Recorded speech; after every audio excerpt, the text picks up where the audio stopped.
Did I freeze on you? I think I did. Hello? Yeah, you're frozen. Can you hear me? Yes. Okay. There, you're back.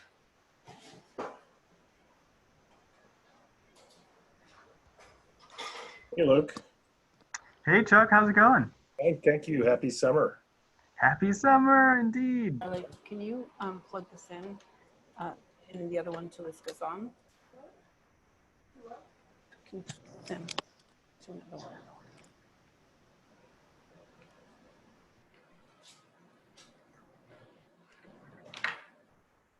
Renee, are you experiencing technical difficulties? Can you hear me? We can, yeah. Okay. Yeah, there's something, plug it in over there, please. Yeah. Of course I am at this last minute. Yes, in time. Let's see how that goes. Well, you can always stop your video. And redo it. Hold on. Yeah, you can just press stop video. Yeah. And then you can retry whenever you Yeah. want.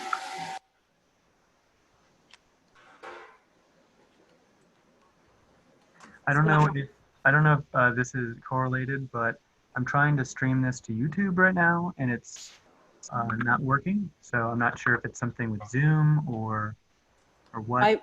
My video is not coming on at all. Okay, that's okay. Let's just, that should be fine. Should I try and go out and, I'm sorry for the technical difficulty. Should I try and go out and come back in, or should we start like this? I'm not sure what is the better. I'm not sure what the rules require. Julie, do you want to advise if you have any suggestions?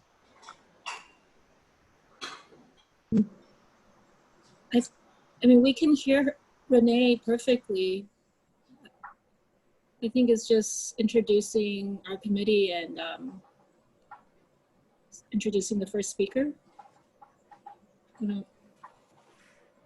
Renee, if you'd like, you can exit and come back.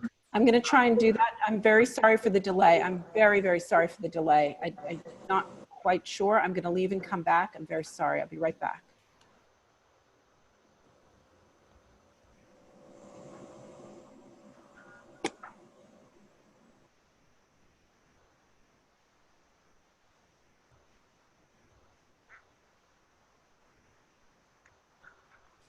Just for your knowledge, Laura Garcia is trying to enter the link, so I'm going to resend it.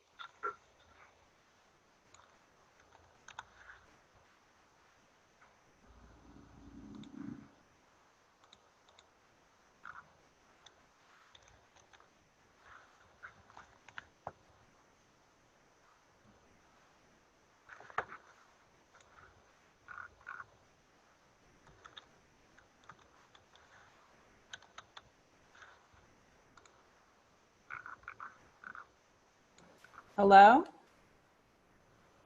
Hi. I'm back. Vicki, I don't know what the protocol is for this. Can I continue, or should I have Julie because you can see her? I think you can continue, Renee. I'm having trouble too. That must be one of those nights with cameras or something. But yes, you can continue. It's okay. I mean, it's unavoidable. You're prepared to do it. You can run the meeting. Let's do it. Okay. All right. So Julie, we have quorum. Luke? That Julie is Yes. Okay, fabulous. Okay, my apologies. We will start right now. My name is Renee Kinsella, the person with difficulties, and I'm the chair of the Education and City Services Committee of CB5, which is BEX for short. Julie Chu is the co-chair of this committee. And I'd like to thank all of you for attending this meeting, because traditionally CB5 has no meetings in August. So I'm very grateful that you've made the time this evening. We have 3 items on the agenda. First is a presentation by New York University on its plan to temporarily house students in the W Hotel at 201 Park Avenue. Second, we have a discussion of the current budget and community board budget requests. Our member Joe Mafia is going to present to us. And finally, we have a discussion of sanitation in the district. Unfortunately, you may know that we've had to reschedule the small business initiatives that were to be presented, but this is going to be recalendared and we're going to hear them at our next meeting. Brief overview of how we work. Presenters are going to be introduced and they will have the opportunity to present to the committee and the public. After their presentation is concluded, the committee will be permitted to ask questions of the presenter. And when all of the committee's questions have been answered, members of the public will be permitted to ask questions of the presenter. I'm going to do something a little different tonight for members of the public and ask that they put any and all of their questions into the chat function, and we'll answer them in the order that they're received in the chat function. It will just make things easier and quicker, and we can all see the questions and answer them. Once all of these questions have been addressed, the committee will go into business session, and this is when only members of the BEX committee discuss the issue amongst themselves and they determine what action to take. BEX is a little bit different from some of the other committees in that we don't have applications, so our determinations are not as straightforward. We may decide to draft a resolution, or we may decide to seek further information, or just simply use the presentation to inform our collective knowledge going forward.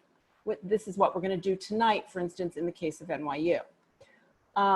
In the instances where the committee does decide to draft a resolution, it's then voted upon by all the present members of BEX. And then if it passes, it's presented to the full CB board for a vote, and that vote is the final position of the board. As I mentioned, our next board is not until September 10th, so anything we do tonight will not be heard and actioned by CB5 until that time. Again, though, we don't have any resolutions for this evening. Few reminders, there's only so much time we can stare at a screen, and I don't want to lose quorum, so if you have a question that's already been asked, or if you agree with a particular position, there's no need to reiterate it, just simply say you agree. Please be respectful of everyone in the room and wait for acknowledgement from the chair before speaking. Thank you all. We're going to start with New York University.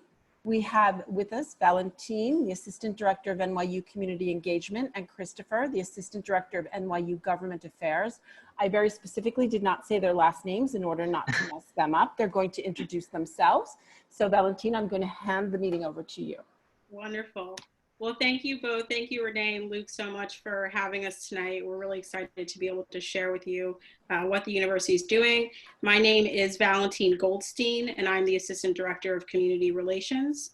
And I'm going to speak first just kind of briefly about the university's reopening plans, and then I'll pass it over to Chris, who's going to speak more specifically about the hotels program. I think firstly, the term reopening is a little bit misleading because the university never officially closed. Even in March, when we sent students home, we still had about 11,000 essential employees who remained on campus to work and who are still working today. So rather, we're referring to this as NYU returns, since we didn't close. And as I said, I just want to provide a brief overview of the strategies that the university is implementing to safely bring back our students, faculty, and staff to the community. We understand that no one intervention will be enough and have instead established layers of safety to prevent the spread of COVID-19. We appreciate the great work that New York has done to bring the numbers down, and we only want to add to that end. In terms of external guidance, NYU has consulted various state and national bodies to develop its strategies. These include the CDC, the New York State Governor's Office, and the Commission on Independent Colleges and Universities, among others. Like all other higher education institutions in New York State, NYU is required to submit a plan to the governor's office for review in order to return. The plan includes parameters for reopening, monitoring, containment, and shutdown if need be. Returning to the layers of safety that I mentioned before, NYU has developed strategies to address the most pressing concerns, which include COVID-19 testing, contact tracing, quarantine and isolation, face coverings, physical distancing, reducing density in NYU facilities, symptom screening, enhanced cleaning, education and awareness, and lastly, compliance. So I'm just going to quickly or briefly go through each of those components so you know a little bit more about what we're doing in order to achieve a positive result in each of those areas. In terms of COVID-19 testing, Langone is managing testing for all employees who want to use them, and they're providing results within 48 hours. As of August 25th, which happens to be today, all employees must submit a negative COVID test before accessing any university facilities. As it relates to students, all those residing in university housing facilities are required to get tested within 24 hours of arrival. We had a first group of students who arrived last week, and we have another group arriving on the 31st and September 1st, so that will also pertain to these new students coming. And then those residing outside of university housing are also required to present a negative test before entering any university facility. And we do have students out living on campus, but the majority of our students do live off campus. So we are aware of the policies and procedures that we're putting in place and making sure they apply to all, not only those in our residence halls. And then throughout the fall semester, the team will conduct ongoing testing. This will be randomized sample of students, faculty, and staff, which will happen weekly. Participation is mandatory. This will allow the university to both identify asymptomatic community members and track COVID-19 prevalence throughout the semester. In terms of contact tracing, the NYU COVID-19 Prevention and Response Team will oversee the university's efforts to identify and isolate members of the NYU community with confirmed cases of COVID-19 and find and quarantine their close contacts. We'll be coordinating with the city's efforts and their own tracing program to make sure that everything that we're doing is aligned with what others are also doing. In regards to quarantine and isolation, the university is currently setting aside 5% of its housing stock in residence halls, so that doesn't pertain to the hotels, to quarantine and isolate students who become infected throughout the course of the semester. And as I mentioned, we had a group of students who arrived last week from restricted states or from international locations, and they were all required to quarantine for 14 days. So we currently have a group of about 2,600 students who are quarantining in our residence halls, and that quarantine will end at the beginning of next week so that they're able to attend the first day of classes on the 2nd. In terms of face coverings and masks, like most facilities, individuals will be required to wear a mask when inside NYU building. Masks will be made available to all students, but they've also been instructed and recommended to bring their own face coverings. In addition to NYU facilities, because I know a lot of the questions we've been getting are how are we going to implement this in the community? The university is also emphasizing the importance of following these safety guidelines when outside of our facilities in order to protect the community at large. I think physical distancing is pretty clear. Individuals are required to maintain 6 feet of distance. We've also implemented wayfinding signage in and around our facilities so that we can help direct pedestrian traffic and make sure that individuals are following those guidelines. In terms of reducing density in our buildings, we're reducing classroom capacity by at least 50%. In many cases, it's more than that. Students will be required to keep the same seat all semester so that we can make sure that they're following those safety guidelines around distancing, but it also allows us to better contact trace because we can know exactly where an individual was and who was around them at the given time. Also, all non-essential large in-person events have been prohibited for the beginning of the semester, and we'll reassess as the semester goes on to see where we stand. And then also we are reducing our capacity within our residence halls by about 40 to 45%. So all of our housing stock currently is going to house our undergraduate students, whereas in the past we would have upperclassmen, but many of those individuals are now either living off campus or they're choosing to stay home and take the entire semester virtually, which has been made available.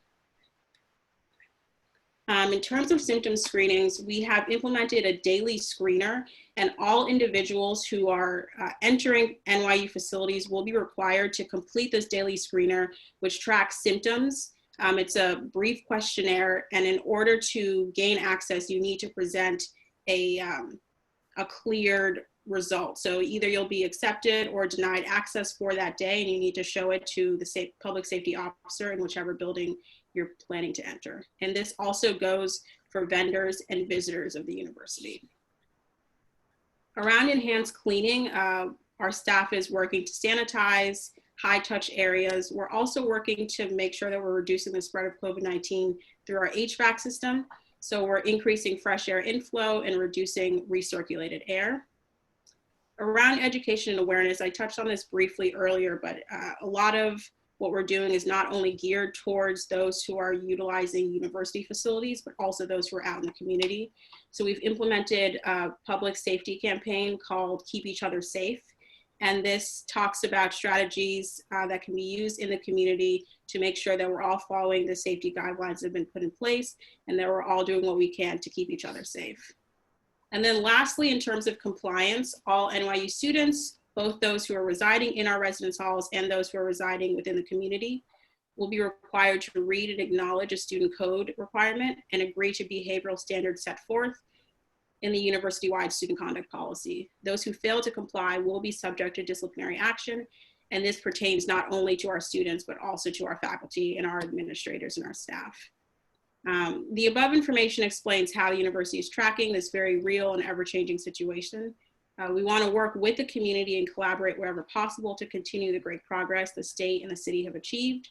If there are ever any questions, our office will remain a resource. We're always happy to receive feedback.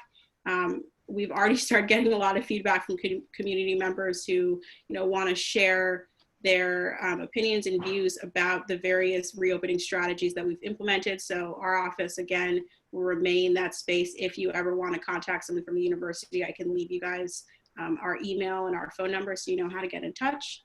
And then I think I know I went fairly quickly. I wanted to give kind of a high level overview. I'm happy to answer any questions or delve more deeply into any one specific area, but I know that the area that you guys are most interested in is hotels.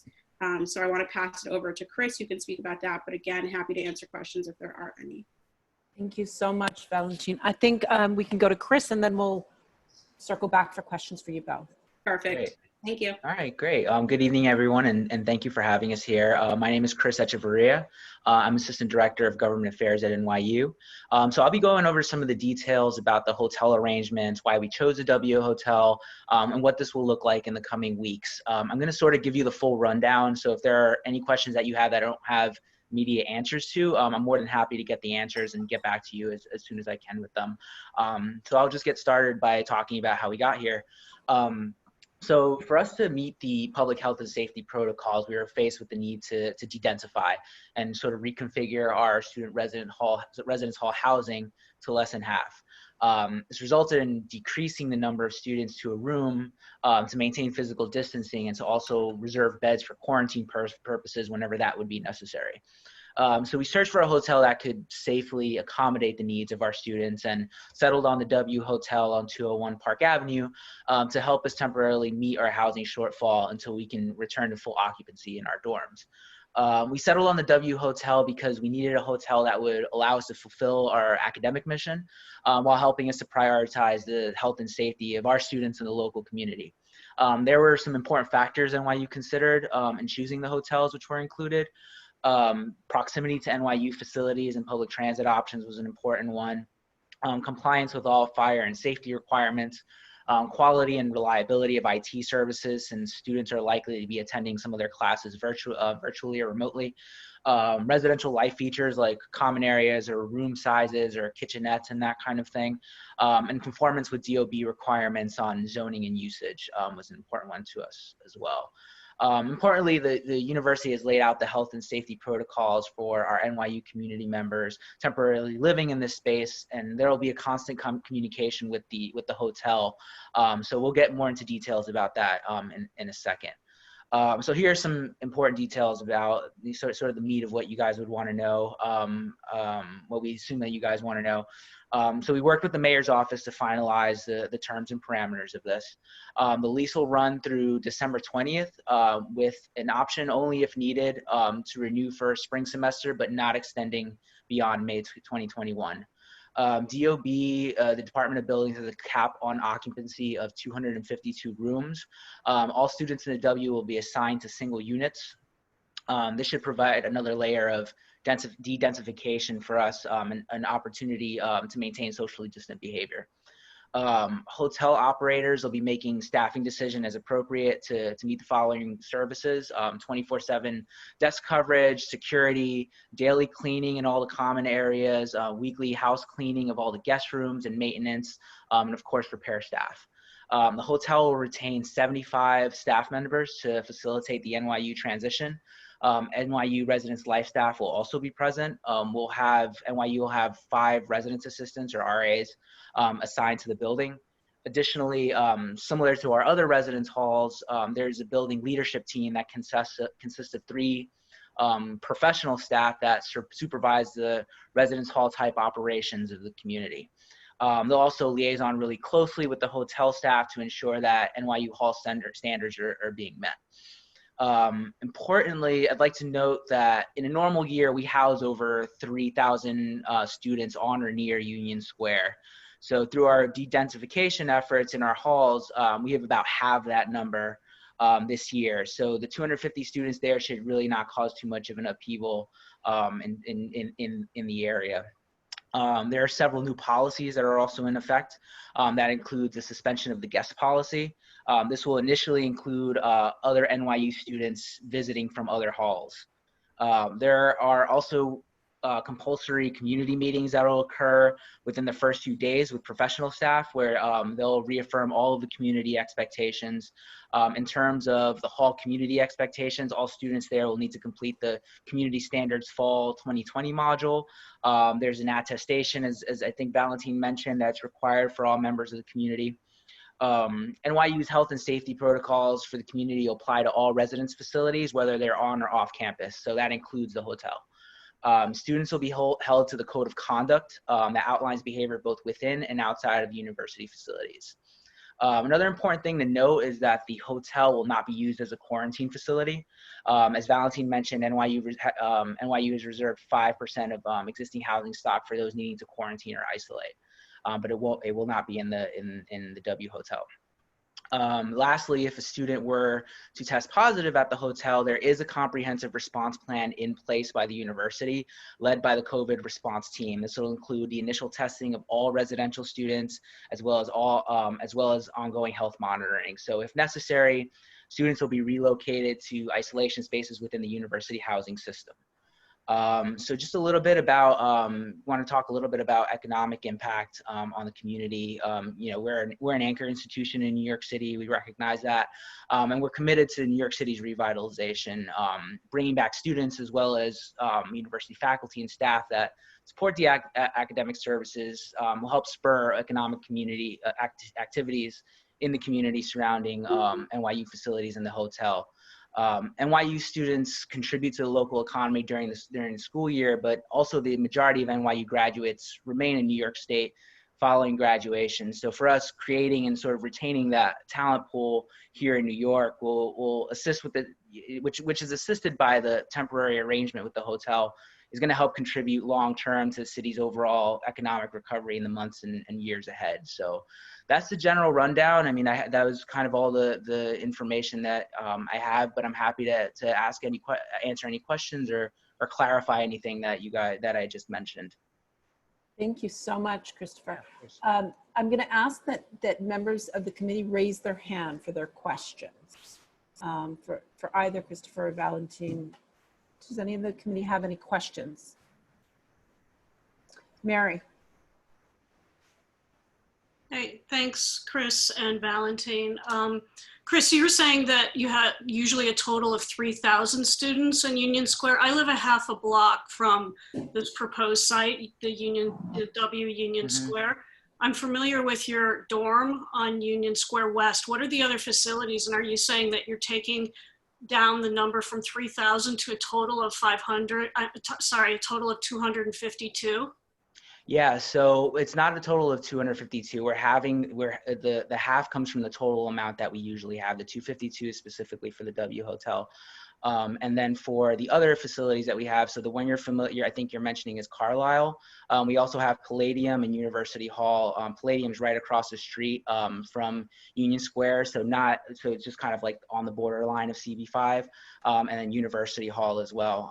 Valentine, I don't know if we have any other. Those are the 3 residence halls that I know of. Those sites down? Excuse What's me? the total number? You're saying you're taking it from 3,000 to what? Total.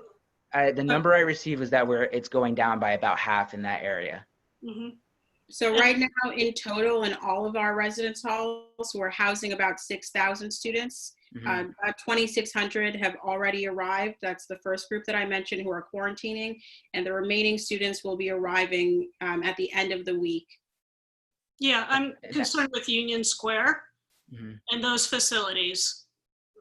I So can get I'm those. just saying, it's because I live a half a block from that corner. Mhm. It's already like running the gauntlet. Are you going to have 24-hour security out front? Because that's not the situation with your other facilities. So what I Alright. can do is I can get the numbers of how many are going to be at those three residence halls around Union Square.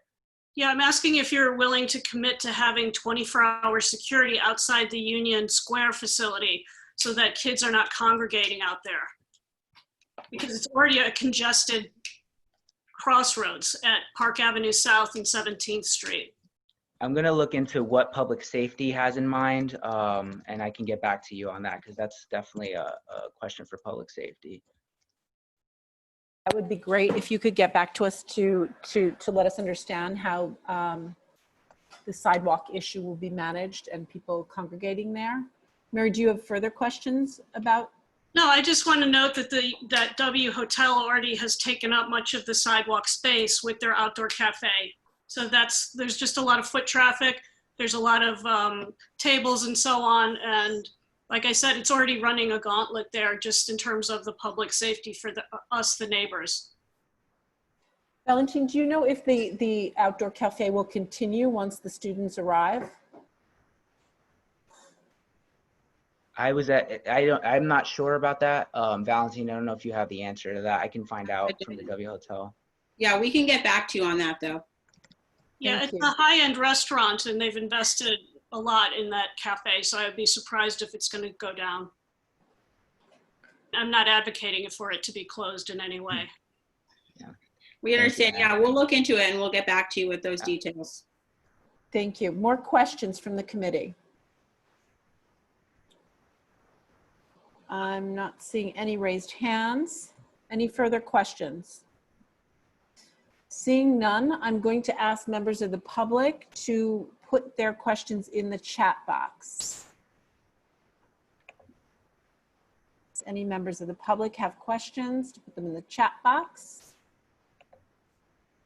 Renee, I'm so sorry. Can I actually ask a quick question? Absolutely, Rachel. Yeah. I'm just wondering what the kind of rationale for having kids, sorry, not kids, students come back to the city was. I mean, obviously I understand as someone who was in college pretty recently, the kind of in-person experience and how important that is. But I know that Barnard and Columbia recently have decided to go fully remote for undergrads. And just given the fact that I'm sure a lot of the students will be doing virtual classes anyway, just wondering if you could speak a little bit to why it's worth all of the hassle and struggle.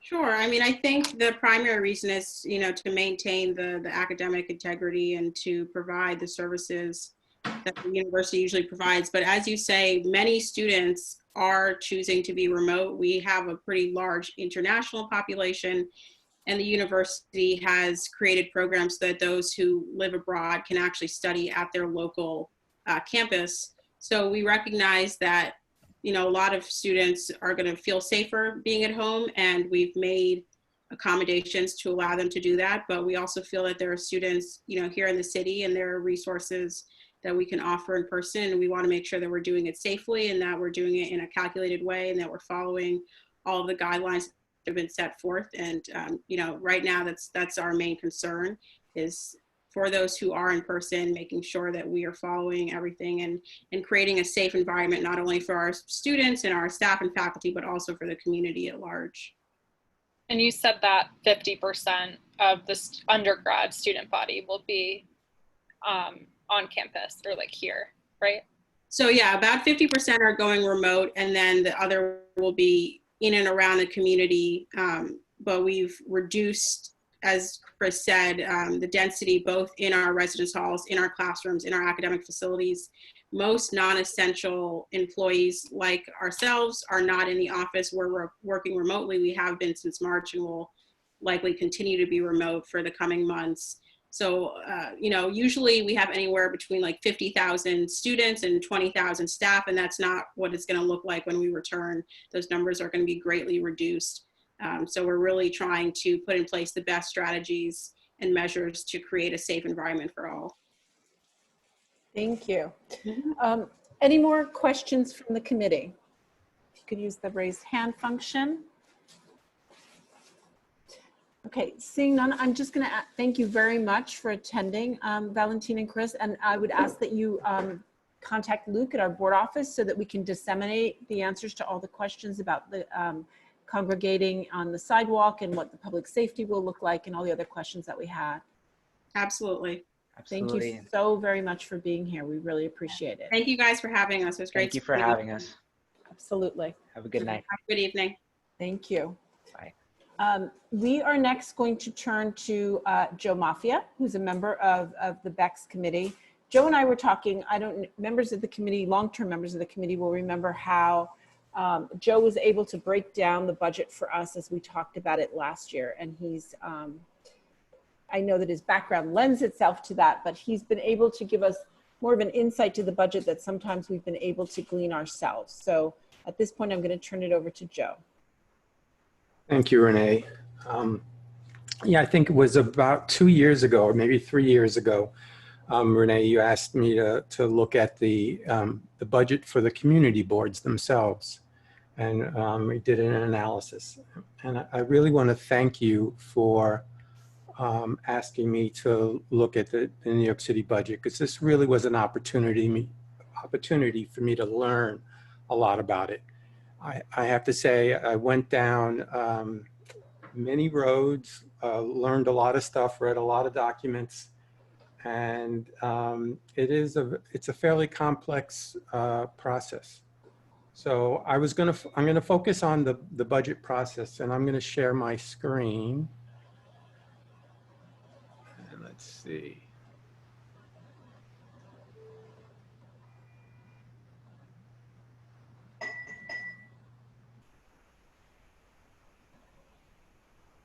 Sorry.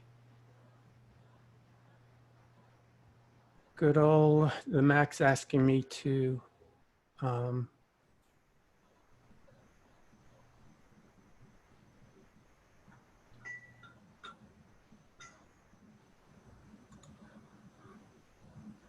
Yeah, Joe, if it asks you allow or don't allow, just press allow for those things.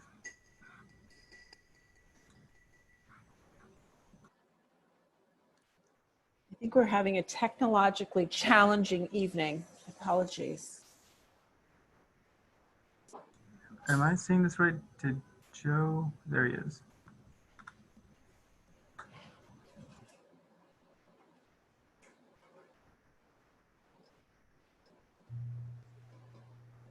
can you hear me? Yes.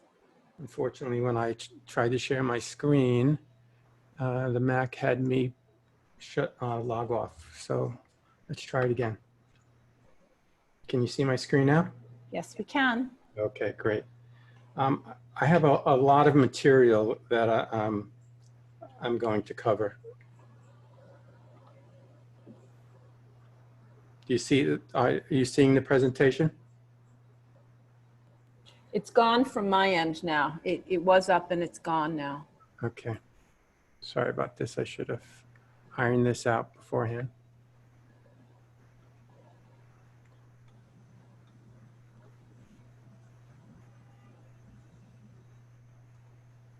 I have 3 monitors, and I'm going to show it not in a full slide viewpoint because it's switching monitors. Can you see the presentation now? Yes, we can. Okay. So I have a lot to cover. And I have a lot of slides to cover, but I'm going to think of most of this as reference material. Hold on a second. And so it's really, if you need to look up something, it's something you could just refer to. But I'm going to cover some of the New York City budget basics, the basic terms. I'm going to try to put it in perspective, the New York City budget, and talk about relative roles. And then I'm going to talk about the timeline. The takeaways from the budget basics, if you can understand the terms and the timeline, I think are the key things to, that you should get out of this. Then unfortunately, I'm going to spend a little time on numbers and some analysis and a little deeper dive. And fascinating stuff, really did learn a lot. And I'm going to share with you some of the things that I've learned. Now, I know a lot of you probably know the budget process better than I, so please chime in and, you know, and add to the conversation. And then there were some really unique observations that I want to make that I learned about. And then lastly, there's a ton of resources out there.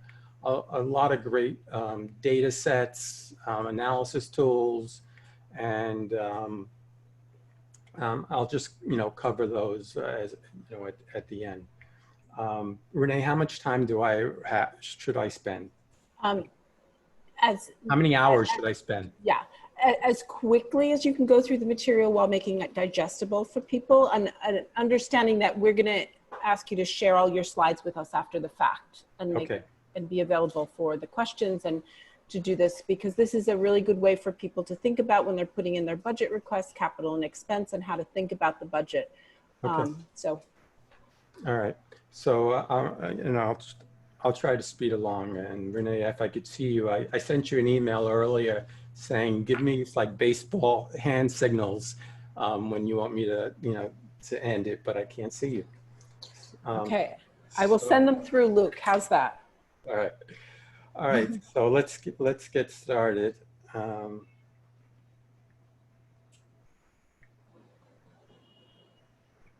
Since it's not on slide view, I'm just going to have to click. All right. So we're going to cover the budget basics. First, I want to put the budget, the New York City budget, in perspective. The next two slides are really mixing apples and oranges, but really I wanted to give some perspective on it. If you were to look at the Fortune 500 and the top, for a company to make it into the listing of the top 500 corporations in America, you would need $5.6 billion of revenues. Well, 5 New York City agencies have expenditures and therefore revenues that exceed that amount and therefore would make it to the Fortune 500. 5 agencies. If you, for the Fortune 1000, it would be 9 agencies would have made that list. Mixing apples and oranges, but I think you get the sense that it is really significant. Then I wanted to compare the New York City budget. Again, this is apples and oranges, but I'm trying to highlight the relative importance and significance of the New York City budget. Comparing the New York City's budget to all 50 states is a horrible slide, but I think it drills home the point that only California, Texas, and Washington, of course, New York State, are larger than New York City. New York City is larger than Florida and every other state. Its total budget expenditures compared to all 50 states. Not ideal. This is different fiscal years, different periods, but you get a sense that how significant New York City's budget is. Where does the money come from? Well, this is a great slide that just does a little, analysis of the components. Joe, can I just interrupt you? Is there any way you could do a full screen on this, or that was part of the problem? If you bear with me, I will try. Joe, you might be able to press play from current slide at the top left. The problem is I have 3 monitors and it keeps wanting to go to a different monitor when I do that, but let's try it. Okay, if you would like, you can always email it to me and I can share the screen. Yeah, I went to a different slide. So let's do that. Let me email it to you. You can also maybe just X out of the format background thing on the right, and that would make it a little bit bigger. And if you drag the list Oh, you know of what? slides over, you can kind of get rid of that and make it like kind of full screen, which could help. Actually, what I'm going to do is I'm going to shut off my other monitors and move this to the IMAX. And that way it would be only one screen and there'd be no confusion. I probably won't see you guys, but bear with me a second.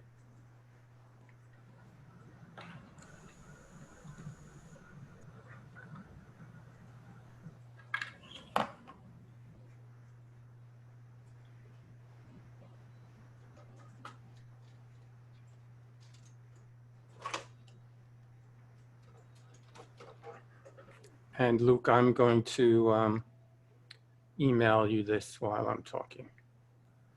Okay. So let me share now.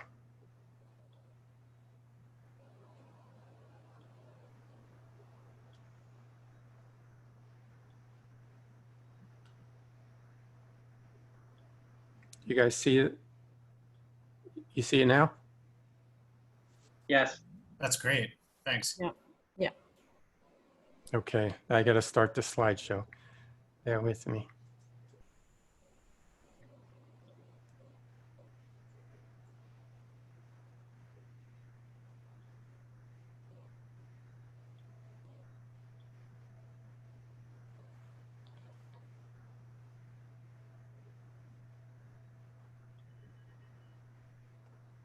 Is that better? Fabulous. Mhm. Okay. Thank you. All right. Sure. So of the total revenues received, 64% comes from taxes, 27% from state and federal aid, and then fees and other charges is another 8%. The largest component of the tax revenue is the property taxes. This is an older version, and I have to apologize. Some of the data is from 17, some's from 18, some's from 19, some's from 20. I just, to make various comparisons, I had to use different periods, but it's all stayed relatively consistent. Property taxes is probably is over 30% at this point. No, significant takeaways. This is the fiscal year ending 17 budget. And where does the money go? Well, education is the largest single component, social services, and then some of the larger programs. And we'll spend a little time on some of the significant agencies and how much money is spent. I do want to point out two items on this, debt service and pension and fringe benefits. Those really aren't determined by any agency. It has to be calculated. It's something that's really outside of the control of the mayor's office. It's based upon either the amount of debt that we have or the amount of pension obligations that we've incurred. So from year to year, there's very little ability to alter that, and that's about 25% of the total budget.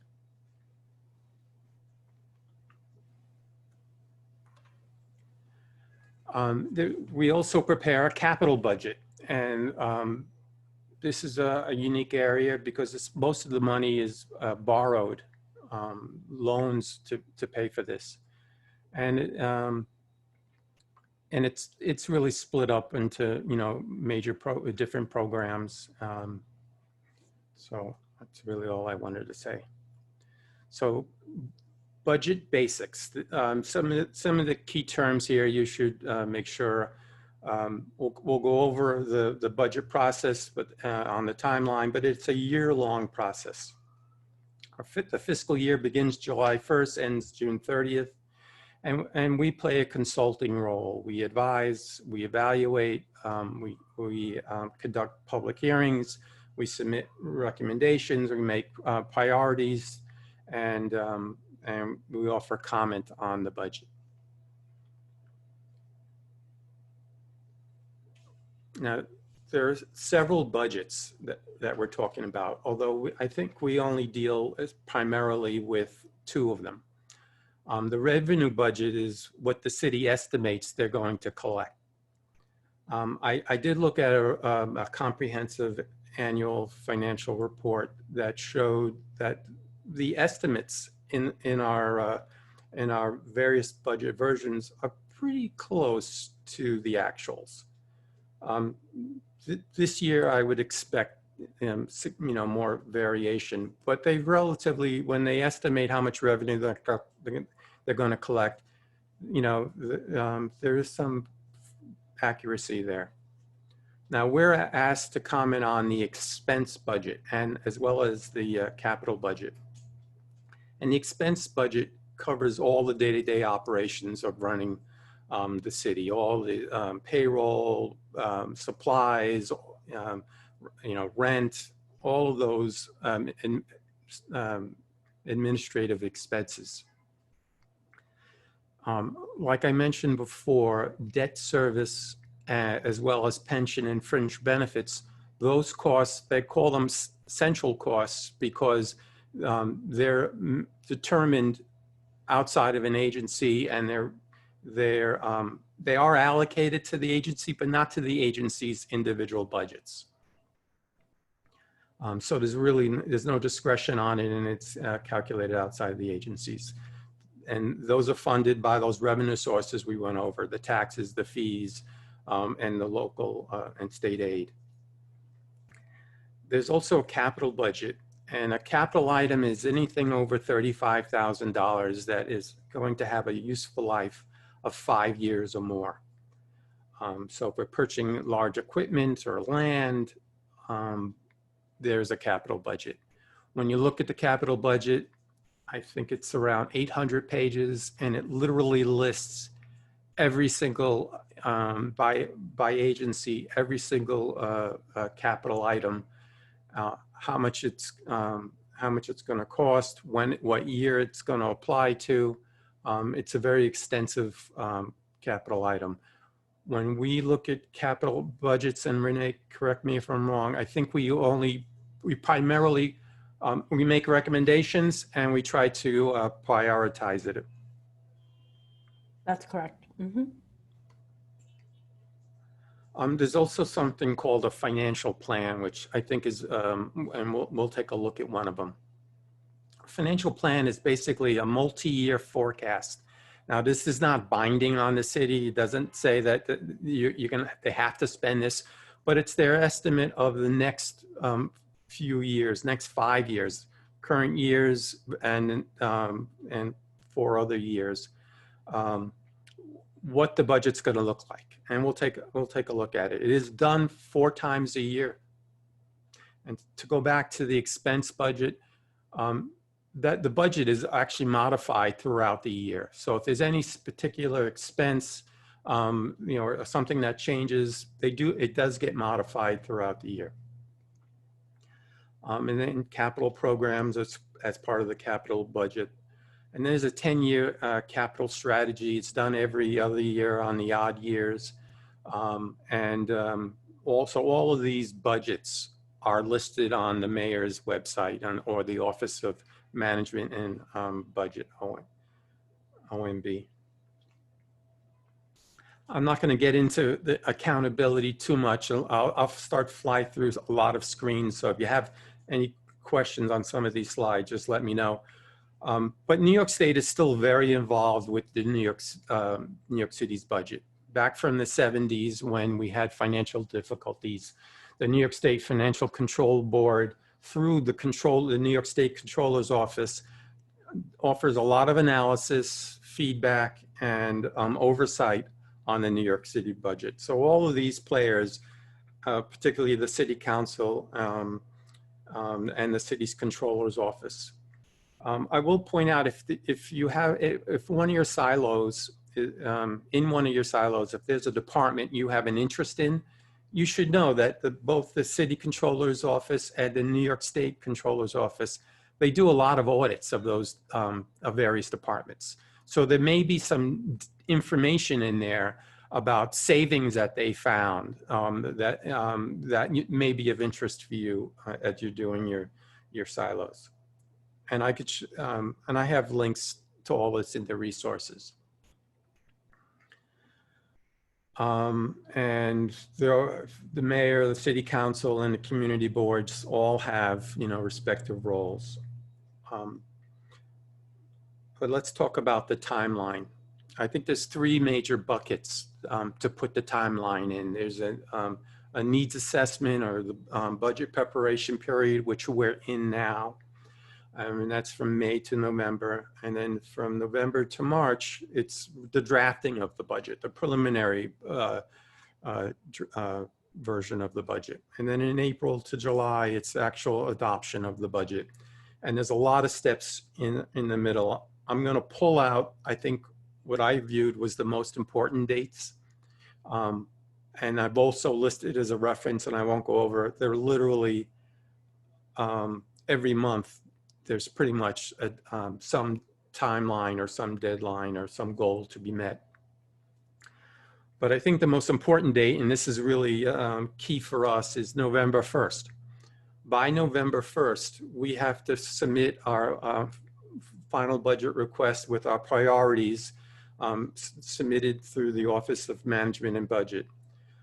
So that means that this committee has to discuss, have hearings, meet with constituents, gather information, and make recommendations. Then then we're all going to have to vote on this budget, and which then is going to get sent to either the full committee, if the timing of the October meeting, if we're finished by the October meeting, or the executive committee will have to vote it out. But we need to submit it by November 1st. And then in mid-November, there's a citywide statement of their needs is issued. And then in mid-December, the agency responds to the budget request. So the process of responding to our requests is starting. And then so the very next thing is by January 16th of every year, the mayor drafts a financial plan and the preliminary budget. Once he drafts that, then basically the city council and everyone starts reviewing and have hearings and offer comments. So in February, you're going to see, the agencies start to respond to our requests. And by the 15th, although I don't recall ever seeing this, Vicki or Renee, do we actually get a letter? Or this is a letter, I'm sorry, this is a letter that is by us to the mayor on his preliminary budget. Yes, we do send that. Yes, okay. And then in April 26th, the mayor has to issue the executive budget. And that's basically, he's gotten feedback, he's gotten comment after the initial draft. He's now going to go and get it adopted, try to get it adopted by the city council. And then we're also going to, this is in April, we get a response from all of our requests with, with our recommendations, whether they've incorporated into the budget or whether and a lot of the responses are need further information, need greater details. But they take each of our requests and they respond to it. Renee, how many requests are we limited to? 40 capital and 25 expense. Okay. I should incorporate that into these slides. And then by June 5th, the budget gets adopted by the city council, and the very next day, it gets certified by the mayor, the controller, and the city clerk. And then July 1st, the fiscal year begins. So back in June, we just adopted the fiscal year ending 2021 budget.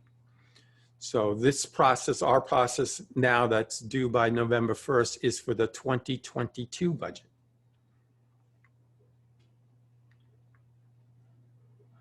And I'm not, this is a list of all the actual dates in those 3 buckets that we talked about. And you'll have this for a reference. So I'm not going to go into detail on it. There's a lot of things on there that the community board is responsible for. So let's go into a little deeper dive into some of the numbers. I took some of the larger agencies. I said, all right, let's look at agencies that are over $1 billion in expenditures. And let's see how many there are and the relative importance. Well, the Department of Education is over it's about $28 billion a year in expenditures. And then pension contributions and debt service are not an agency per se, but it's, budgeted separately. And then the Department of Social Services and the police department and yada, yada. And all the other agencies after these top agencies, anything over $1 billion, totaled of just over $3 billion. I don't know how many agencies there are. I tried to count them. And I think there are somewhere between 80 and 100 and something agencies. I could not distinguish between a department or an entity that gets budget funding versus an agency. I think the mayor only appoints 50 or 60 people to head agencies. So I really don't know, and I should probably find out how many actual agencies there are. Joe, can you just tell us what makes up miscellaneous, which is your 3rd item there? I don't know. Let me get back to you. I do not know what that is, but it's very easy to find out. It was not assigned to a specific agency, so let me just make a note of that, and I will get back to you.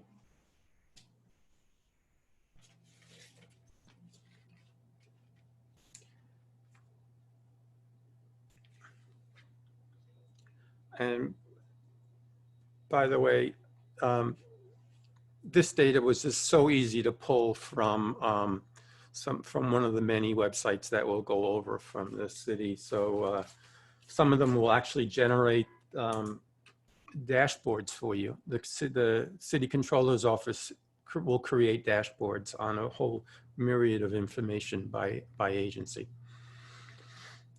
This is a financial plan. This is one of those budget documents that I talked about, and it shows a multi-year version.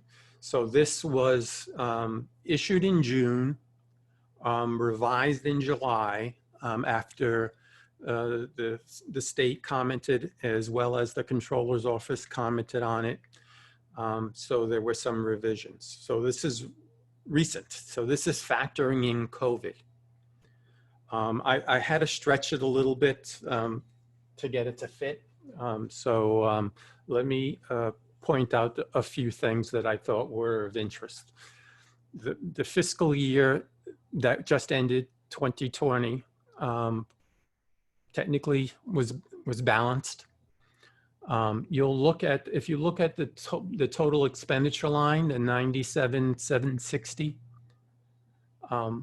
2 lines above that, there's something called general reserve. What they bury in here is basically a contingency. So there's $1 billion in the later years in 22, 23, and 24 that they're basically saying, just in case, it's not a rainy day fund or which I think is prohibited.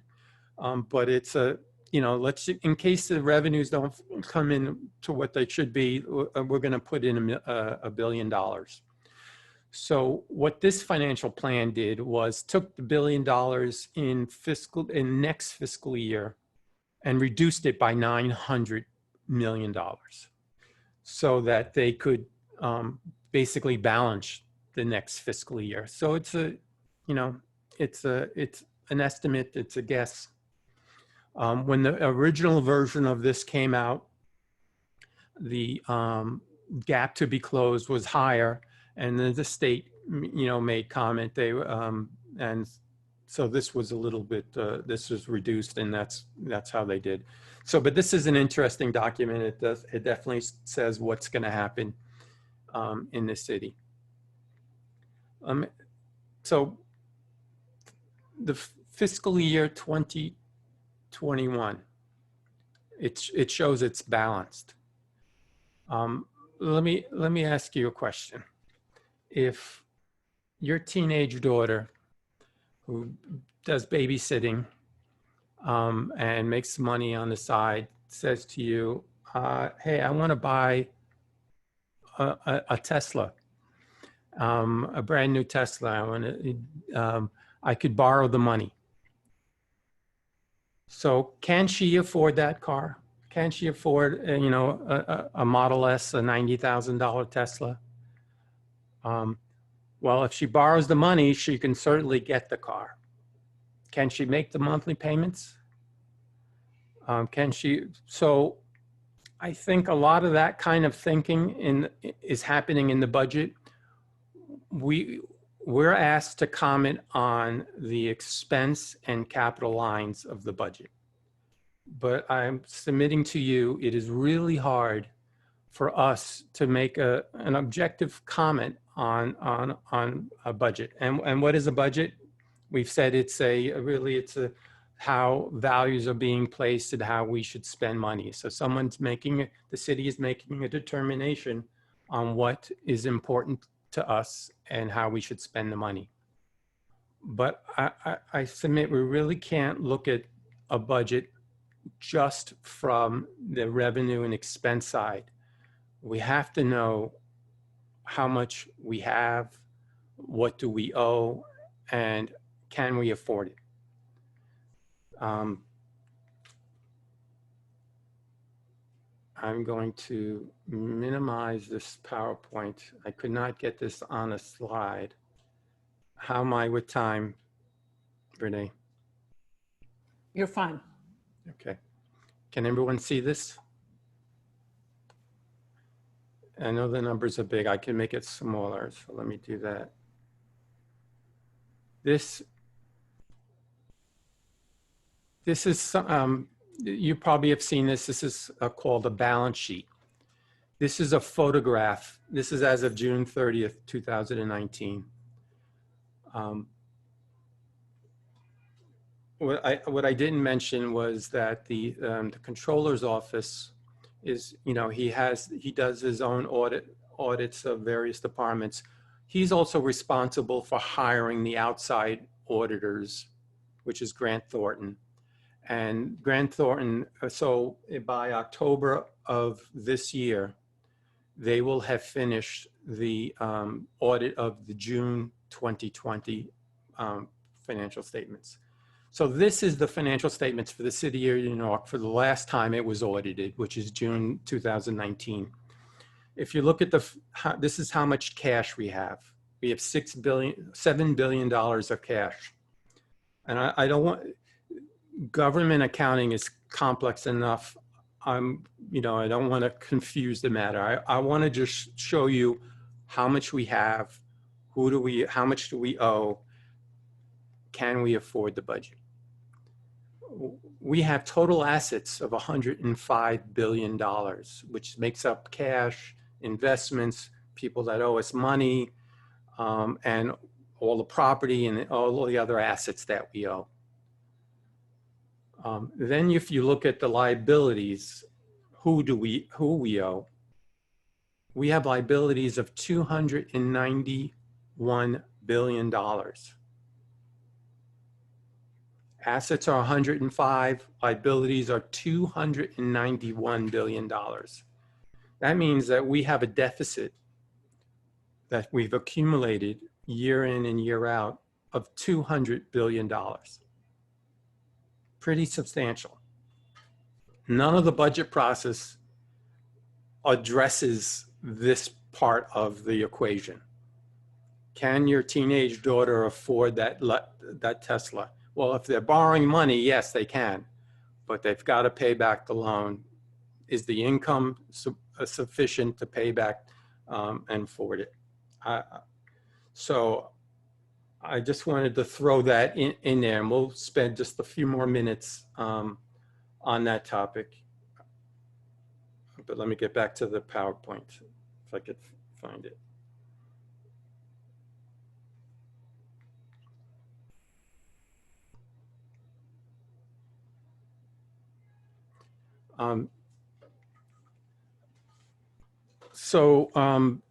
This is also from the same audited report. This is a summary of from the income and expense side.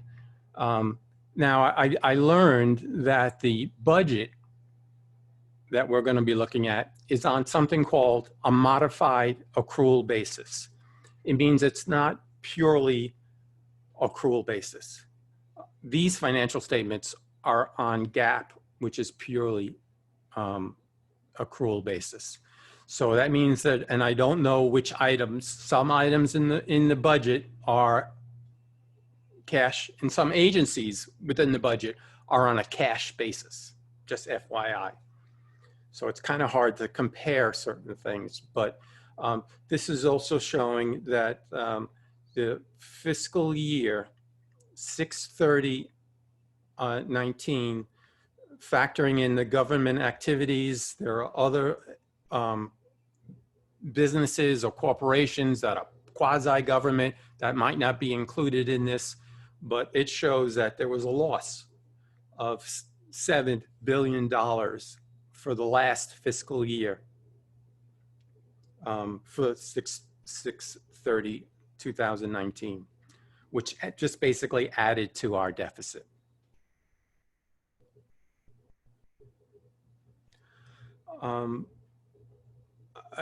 Excellent resource is the one of the offices in the city is the Independent Budget Office, and they're a nonpartisan agency that evaluates the budget, provides information. I spent time on the phone with the gentleman on this, and lots of emails, and he was very, very helpful. They'll come and speak to the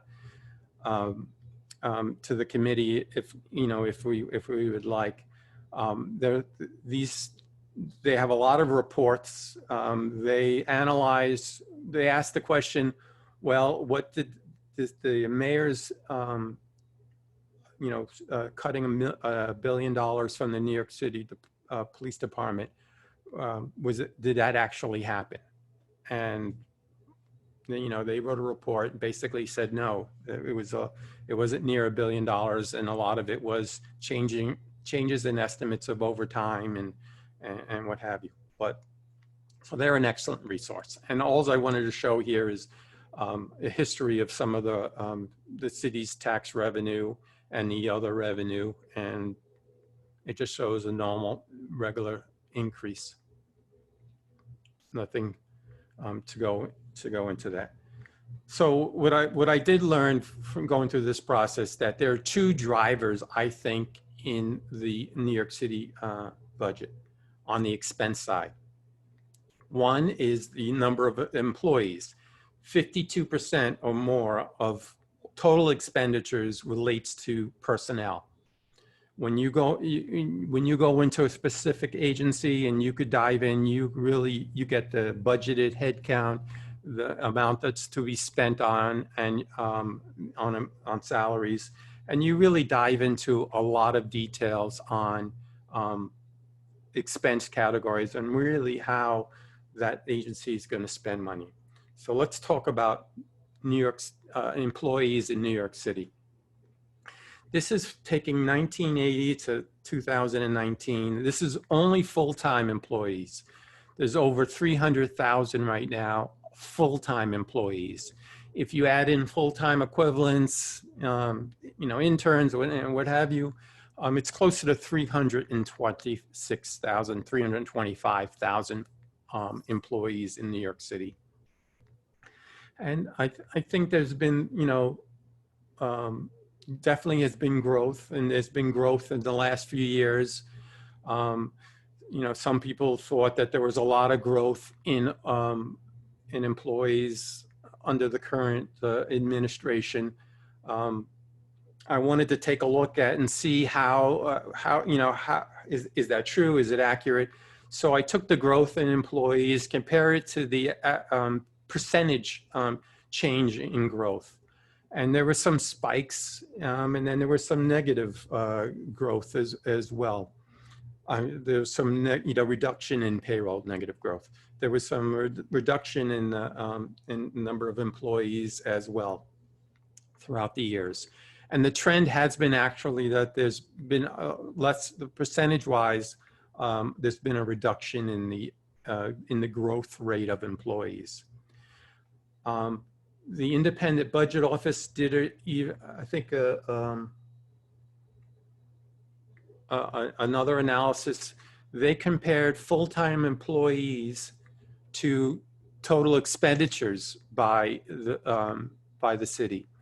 And you can see that the growth in total expenditures by the agency appears to be a higher increase than the actual growth in the number of employees. So we're spending more on total agencies than we are in terms of employees. And which I thought was interesting. And then one more analysis of employees. The Independent Budget Office compared an analysis of 3 time periods. They took total employees at 2008, downturn, 2012, and 2019. And they showed by agency, or the significant agencies, that there was overall almost a 6% decrease in employees from 2008 to 2012, which sounds reasonable because we had, an economic crisis. And then from 2008, comparing that to 2019, there was almost a 5% increase. However, across the agencies, that change was not consistent. And I think this was, was fairly significant. The Department of I highlighted anything that I thought was a significant change. So the Department of Social Services actually saw a 10% decrease from 2008 to 2019 in headcount. Health and mental hygiene saw a 52% increase. Fire, civilian, saw almost a 30% increase. And then housing preservation and development saw a 10%, almost 11% decrease in employees from 2008 to 2009. And then I highlighted some of the other agencies. So the change was not even across all departments, all agencies. Some went up significantly, some went down significantly. The next biggest driver, in my opinion, was the pension plans. Not maybe on an annual budget perspective, but certainly on a total aggregate impact. The New York City pension plans, in my opinion, has this largest significant influence on the New York City budget. When we talked about assets of 105 billion, liabilities of over 200 billion, those liabilities include a lot of pension plan items. So let's talk about the pension plans. There are basically 5 plans. I've got a lot of information here. Most of it is, for your reference about the plans. And, there are charts on each of those 5 plans. But here's the takeaway that I'm seeing. The plans are, whether they're generous or not, these are defined benefit plans. You guys know what defined benefit plans are versus defined contribution or anything else? Could you explain it to us? Sure. So the defined benefit and defined contribution are probably the two most um, uh, uh, popular plans or popular type of plan. There are other types of plans as well. Defined contribution is a plan that the amount that is contributed to the pension is determined by a formula, or it has a determination. So the contribution is determined. So it's usually a percentage of your salary. So if there's a profit sharing plan, it's 10% of the profits, whatever. So the amount of the contribution is determined versus a defined benefit plan. The benefit to the participant is determined by a formula. So usually it's based upon your length of employment, your final average salary, and whether you vest or not. So taking these 5 retirement plans, and I went over these quickly, but I should at least say that they're the teacher's retirement plan. There's basically the New York City employees retirement plan, which pretty much covers all of the employees. There's the police department, the fire department, and then there's another education plan which deals with people who are not covered by the teacher's plan. So if you're an admin or you'd be covered by those plans. And basically they all have different vesting periods. For those that are the most dangerous, they tend to have the shortest. So police and fire tend to have like a 5-year vesting period. But to maximize the payment, you either have to be there 10 years for some of the plans or 30 years.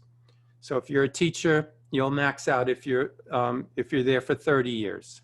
And if you're there for 30 years, you'll basically get 60% of your salary, your final average salary. If you're police, you're going to get 50% of your salary if you're there for 22 years. If you're fireman, if you're there for 20 years, you're going to get 50% of your salary. Then there's all kinds of differences if you're not there for that full period. There's some reductions. These are technically defined benefit plans, but there is a component to some of these where the employee actually contributes as well. So these pension plans that covers approximately 800,000 people, participants. The benefits are actually determined, but it's based upon age, income, your average salary, and length of period. These pension plans have a pension obligation well over $100 billion, but luckily it's mostly funded, meaning that in the pension plan itself, there are assets to cover most of this obligation. So those plans are 75% funded. So the pension unfunded liability that's on the city's financial statement is $43 billion, which is good, but not so bad, I have to say. What is bad is the other benefit plans, the other post-employment benefit plans, OPEB. And that covers health insurance, Medicare Part B, welfare fund. And that's another 600,000 participants in those plans. Those numbers are totally different. So if you meet the requirements, and I didn't analyze what's the requirement to qualify for health insurance in your retirement, but as of now, there's about $112 billion liability, or I should say, liability for benefits. And there's only almost $5 billion in assets. So there's an unfunded liability of $107 billion. That is on the balance sheet of the city of New York. So the 4% funding is not good, not ideal.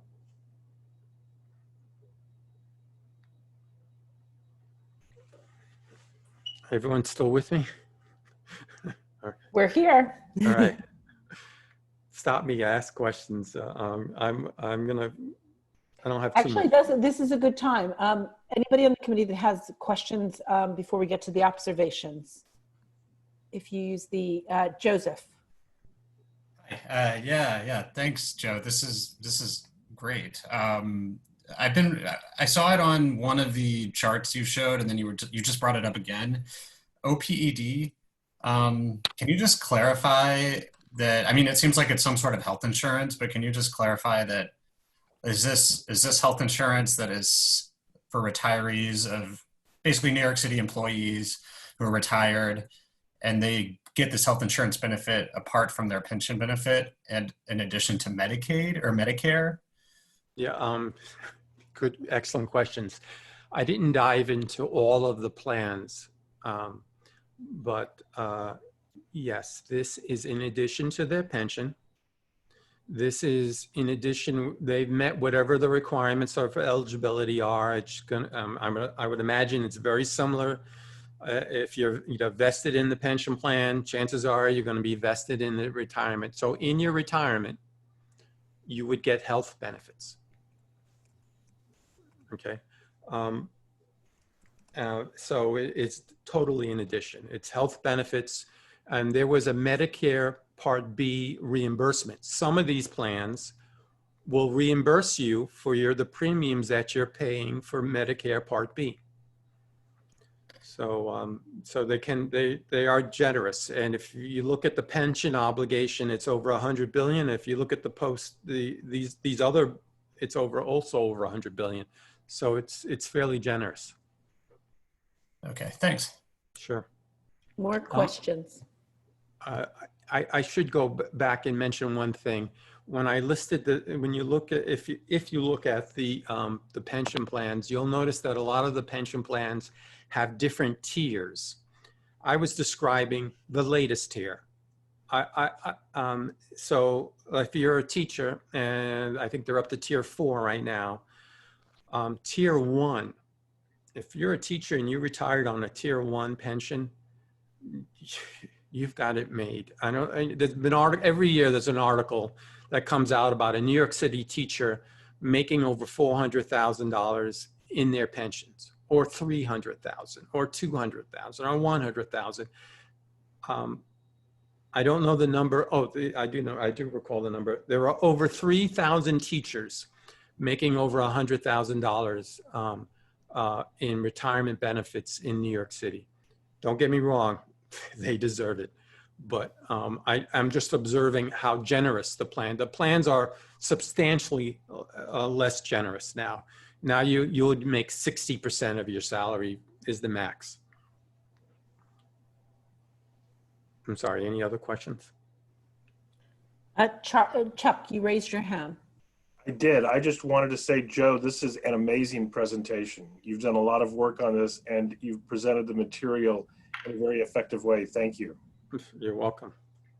I'm glad. I was worried, you must be an accounting groupie, so. I hate numbers. You hate numbers? This is great.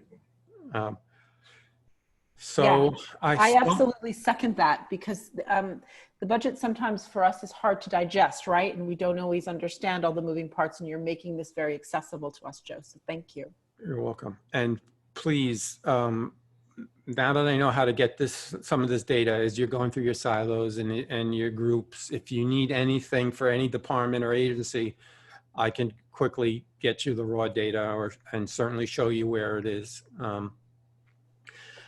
I stumbled across a resource. It's called Truth in Accounting. They're based in Chicago. I don't know.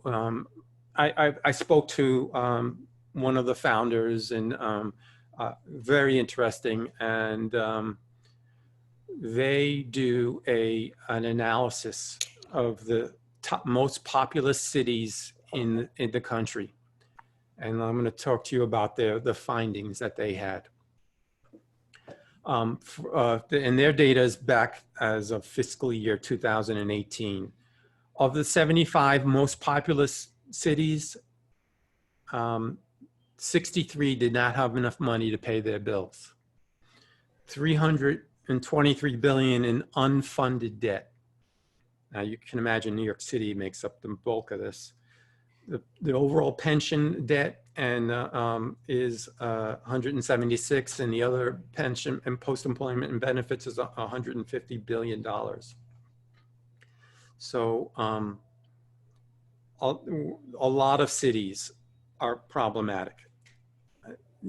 On their website, they use this website, dataZ.org, and you could pick what city you want to compare and all kinds of data, splice it and dice it. You could throw in economic data for that city and population and what have you. So I wanted to compare us to Boston, Chicago, Dallas, Los Angeles, New York City.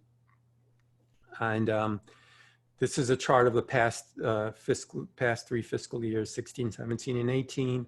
New York by far is the largest. With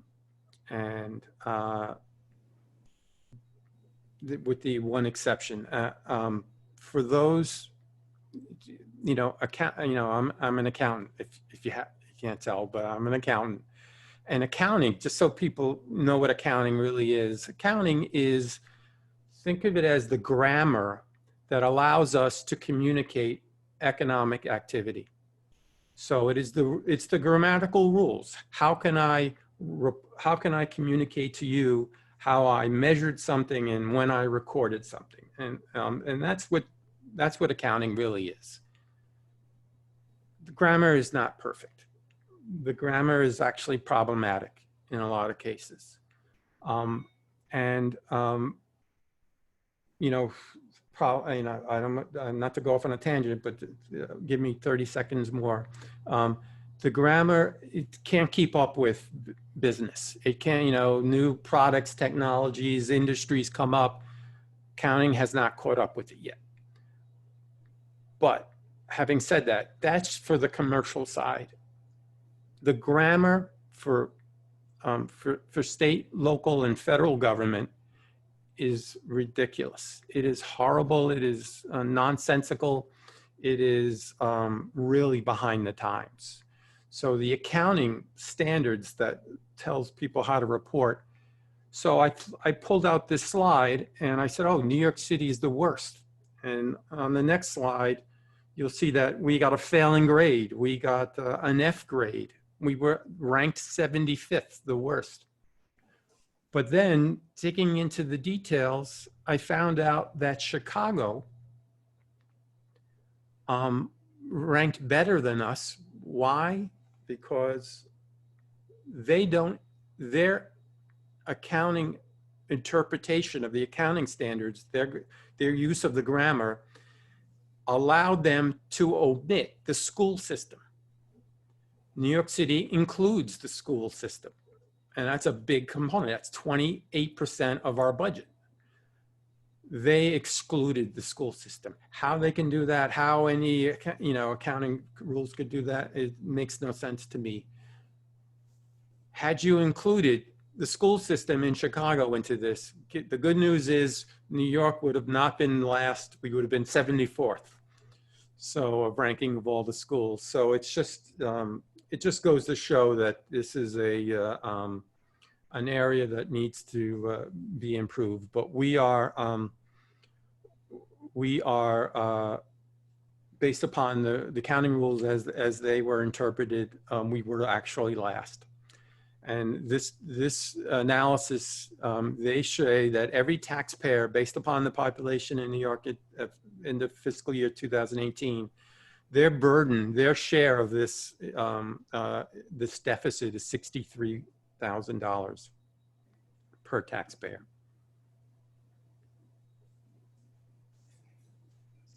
And I'm almost coming down to the end. Yes, the New York City, the charter does say that New York City has to balance their budget. But I submit, how can we have had a balanced budget with a accumulated deficit of over $200 billion? Well, these are the following ways that a city can spend more than show a balanced budget, but yet be actually in a deficit. Well, I gave you the example of your teenage daughter buying a Tesla. Well, if you're borrowing the money, we have to pay it back at some point. So it's going to affect our budget debt service. But yet that liability is showing that we're balanced the capital. We may have balanced the capital budget, but guess what? We owe a lot of money on there. Playing with revenue assumptions, some subsidies. I don't know if New York, I haven't dug into enough detail. I don't know if New York, some agencies might be counting borrowed money as income. And then I told you that the budget is on a modified accrual basis. So the timing of bill payments from one period to the next would impact. So if all of a sudden we stop paying the bills in the month of June, or deferred bills and push it off to the following year, well, that might go a long way in balancing the budget, but or influencing either the current budget or the past, the future budget. But so that shifting of large payments could really be a possibility. And then, of course, the unfunded pension plans. Basically the large employee compensation, hiding it from outside the, the healthcare costs, the life insurance, and whatever else. And then there's another accounting gimmick I won't even bore you in. It defies logic. Deferred outflows and inflows. So there's a lot of methods, well beyond my experience in the government accounting world, where the New York City budget can be played with, and accounting tricks can happen. We do get audited. We got a clean opinion last time we were audited. But let me just talk about some of the great resources, and I have the links in here, and I will, as soon as I get off here, I will share this. The IBO is excellent. They want to speak in front of us. They have an actual guide. It's based on 2000 fiscal year 17. It's an excellent guide. The controller issues a comprehensive annual report, annual financial reports, 400 pages, chock full of information. It's a great read. The Citizens Budget Commission, they spoke at the committee before. They have a lot of stuff on their website. Also, great analysis. The Office of Budget of Management and Budget, they're the ones that issue the budget. They've got a whole bunch of data. There's data on the New York City open data portal, lots of information. Truth in Accounting, they have all kinds of, you can compare, like I said, different cities. The Checkbook New York, the Controller's Office has this is probably, I thought, the best, the easiest way. You can create dashboards, you can create charts, to take a look. The link I provided is actually for a chart, but if you can look at all kinds of information. Excellent resource. And of course, the charter, I pulled out those sections of the charter, those chapters that really relate to the community board and the budget process. And then all the actual budgets are on NewYorkCity.gov. And these are the actual pension plans. If you want to read the pension plan summaries, where I pulled all of this information from, please feel free. And don't email me with questions. But Joe, that was amazing. That was so comprehensive. Thank you very much for making that so understandable to us. I want to ask. There'll be a quiz later. I want to ask if the committee has questions. I see Rachel is kicking off the questions. Go ahead, Rachel. Oh, I didn't mean to raise my hand if I accidentally did. I was just saying thank you in the chat. Oh, okay. Sorry. Questions by anyone? No, Out now. no questions from the committee? Renee, it's Chuck. Yes. Hey, Joe, if you were the controller, what would you do first? Or if you were the budget czar, what would you do first? Good question. There's a lot to tackle. There really has to be some sort of truth in reporting or consistency. Possible. We haven't. The controller has the comprehensive annual financial report.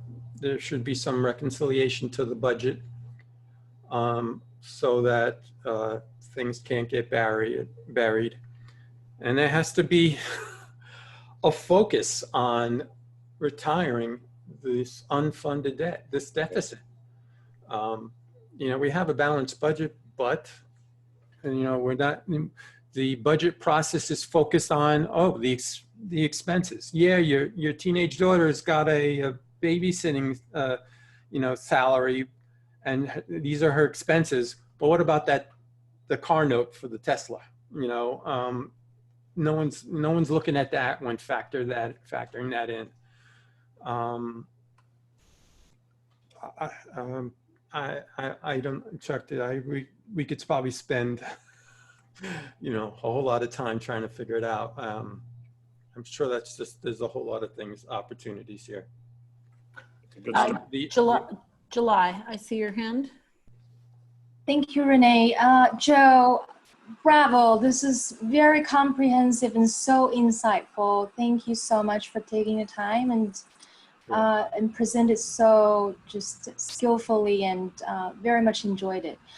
I am curious if in your research and reading, if you've been able to discover how has the city been able to pay for the huge deficit or shortfall on the liability, or is that just all unpaid? Is it just all being rolled over to the future? What about the unfunded debt? Excellent question. There was a slide in there that showed the growth of the unfunded debt each year. So it's not going down. It's going up each year. Because of the way we're how is this being, I'm going to say this, hidden, how is this being covered up or hidden or disguised? Because we're paying as we go on, we're paying the interest on the loan, and there's we're borrowing money, we're paying it back, the interest and the principal, through the current budget.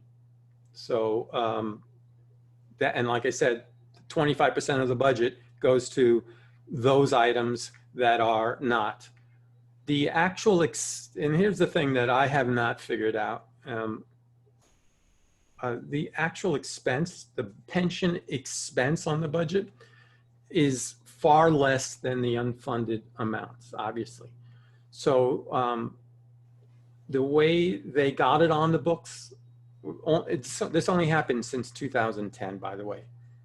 The accounting rules thought they were catching up, and they said, okay, you got these unfunded liabilities, get them on the books. Well, guess what? They didn't expense it.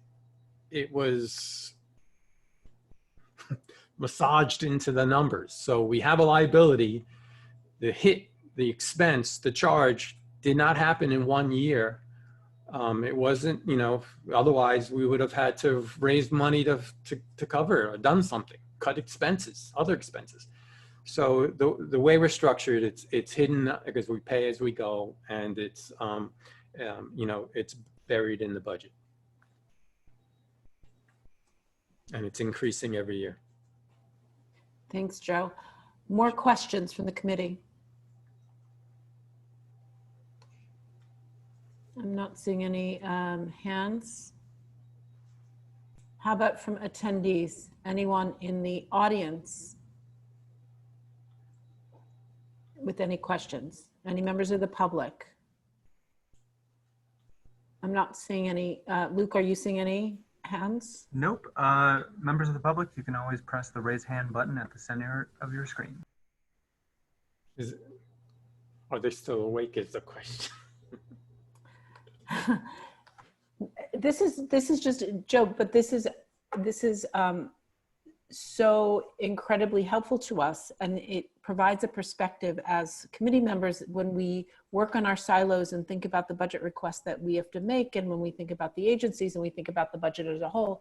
I think this really gave us a very good context that maybe we wouldn't have had except for your presentation. So thank you. You're welcome. I'm just going to give one more call to any of the members of the committee. Any more questions?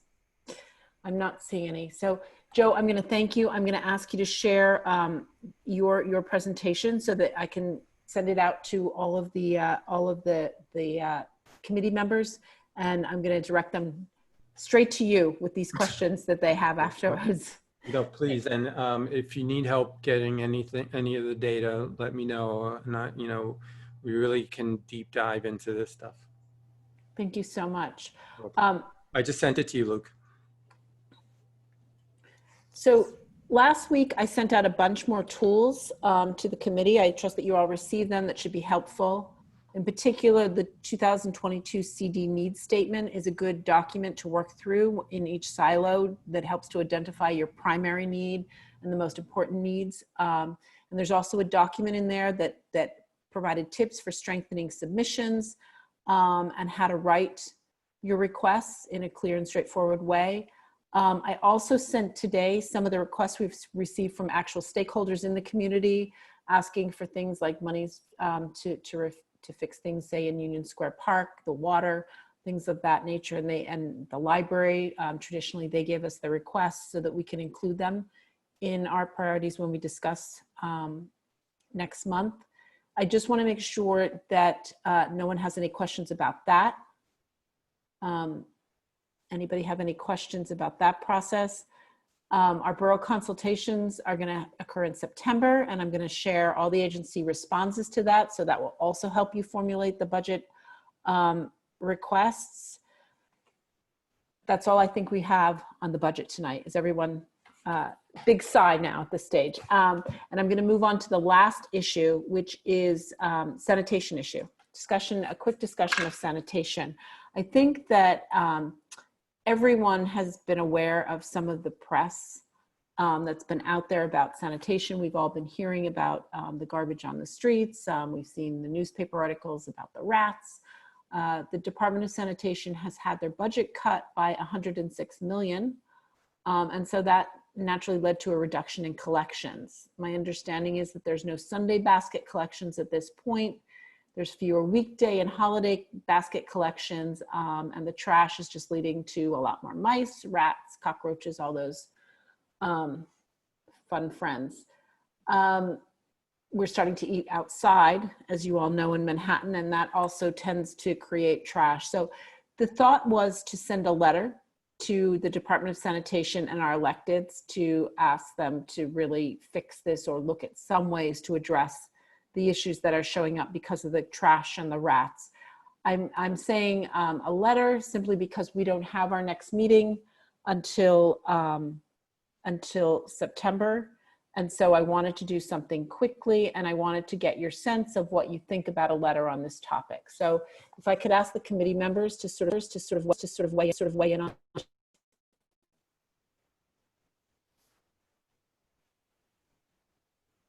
Anybody have any thoughts about a letter regarding sanitation? I just have a question, Renee. Yes, What role do the bids have with sanitation?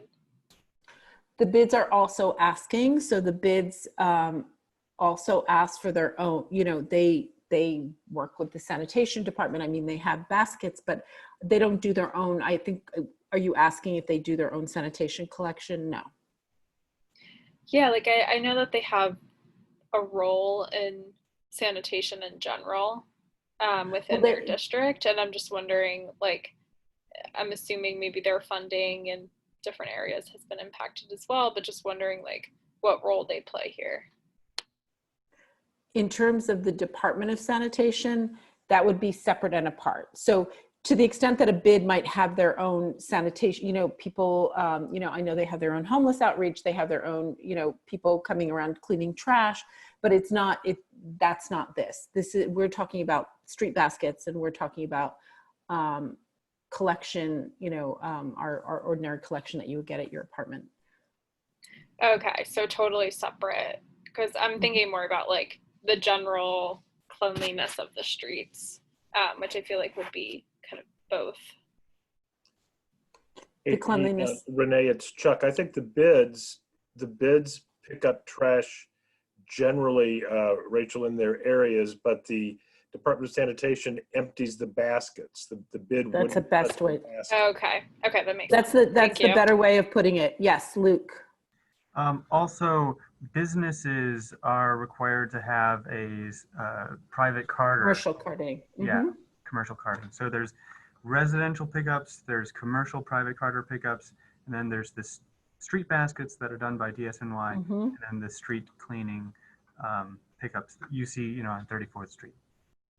Right. So Chuck is exactly right, which is I very clumsily tried to convey that they're not doing their own personal trash. They're cleaning, but not doing the trash collection, which is what we're talking about. July. Yeah, I just want to ask the fellow committee members if you have, in the past months seen any sanitation trucks cleaning the street, because I have not.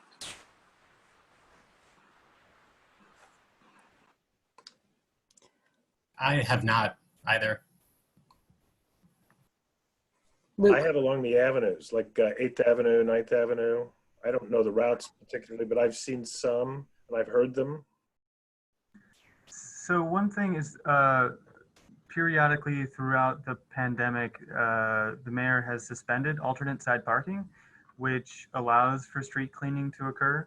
So that might be why. I don't know exactly the current status of alternate side parking, but I know it's been suspended a couple times.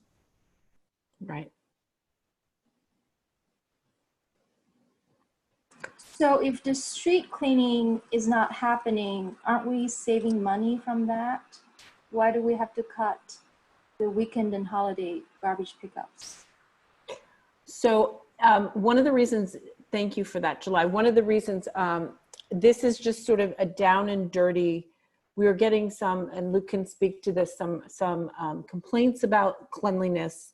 We're hearing about the sanitation issues. You can see it when you walk around the streets, or at least I can. I had 3 rats in my bike lane the other day. So this was a way to write a letter to say, please address the uncleanliness we're seeing on the streets. We can do a deeper dive. And in fact, I sort of flagged that to Chuck and Zach, who have it in their silo. I'm just suggesting a letter at this stage, and we may want to do something, look at it more closely later and look at those expenses that you're talking about and savings and recommendations and all of that. But for right now, we're just asking, or we may ask, I'm putting this to the committee, it might be a good idea to write a letter to say, we really would like to see the cleanliness increased. There's a lot of rats, there's a lot of garbage on the street. We're hoping that something can be done. Does anybody have any thought about that? Is everyone in agreement with that? They have a reservation about doing that right now. I see you, Joseph. Hey, yeah, I would support a letter expressing that sentiment. And I don't know if a letter is the right time to do this, but I saw an idea. I forgot where I found it. I could always find the source, but an idea for trying to reduce how much vermin is on the street. We've been taking up parking spaces for restaurants and cafes lately. So I saw an idea that I thought was a good one, that the city could provide, locking receptacles, maybe 1 or 2 every block, that could take up, part of a parking space, or, a parking space, so if we're having fewer pickups, you could at least require buildings to put their trash in a secure location where the rats aren't going to be attracted to it, between the pickups. I just thought if we still don't have a lot of people parking, it might be a good use of that space. Got it. I understand. I hear you. Any other thoughts about that? Thoughts about a letter? Do I have support generally for a letter? And I think that Joseph's idea is a good one. I don't know that it would be in this letter specifically, because I think we'd want to look at that more closely. This is just very general to say, we'd like the city to consider ways to decrease the trash and the vermin. Any thoughts? Renee, it's Chuck again. There's the raising. Yes. I think that we could point out that the effect of the department's cuts is so readily visible and has such an effect on the quality of life that the savings, especially given the information that Joe's given us, that the savings to the overall budget and the contribution of that particular program to the overall deficit doesn't seem to be worth the disruption in street life. And we could make that point and still keep open the notion of how we're going to pursue all this later. And asking the departments, that'd be the Department of Sanitation and the Department of Transportation, to Joe's point, to cooperate to figure out some other way to address trash issues, I think would be appropriate as well. I like that. Luke, I see you. Just wanted to provide some helpful information that we got from the Department of Health and Mental Hygiene, which, as you may know, is responsible for rodent outreach and rodent issues. They informed us that during the height of the pandemic, they slowed down inspections for the protection of their workers. Obviously the Department of Health was concerned for their inspectors catching coronavirus. And since, the rates in New York City have decreased with coronavirus, Department of Health and Mental Hygiene have increased and are getting back to normal the volume of outreach that they have for rodent control. Thank you. Luke, did they give you any information about whether the increased trash on the street due to the fact that there's limited pickups has increased the number of rodents? Because that's where we're seeing a lot of complaints, right? I don't think so. We also we work with one Department of Health liaison, and we haven't really talked too much about, trash issues. But, as with a lot of things, the more trash, the more rats. But that's not an agency endorsed recommendation or comment. Thank you. Comments? Any more comments from the committee? Any more thoughts from the committee? Rachel, do you have any view on a letter? I would definitely support a letter. Tristan, do you think it's a good idea? What do you think? Yeah, I'm also supportive of a letter. And again, we can do a deeper dive, and I think it deserves a deeper dive to really look at what's going on. But just right now, we know it's bad, and given our time frame, a letter, I believe, would be useful. Mary, do you have any thoughts about that, or? No, I totally agree. We should do a letter. And I'm with you. I'm a biker and I'm running the rat gauntlet myself every night. So they're definitely up in number. And I'm sure we've all read the reports in the newspaper that ironically, it's because there's less food for them that they've become more aggressive. Maybe that's why we're seeing them. It's not just numbers. It's more complicated, but we should do a letter. Thank you. Anybody else? Luke.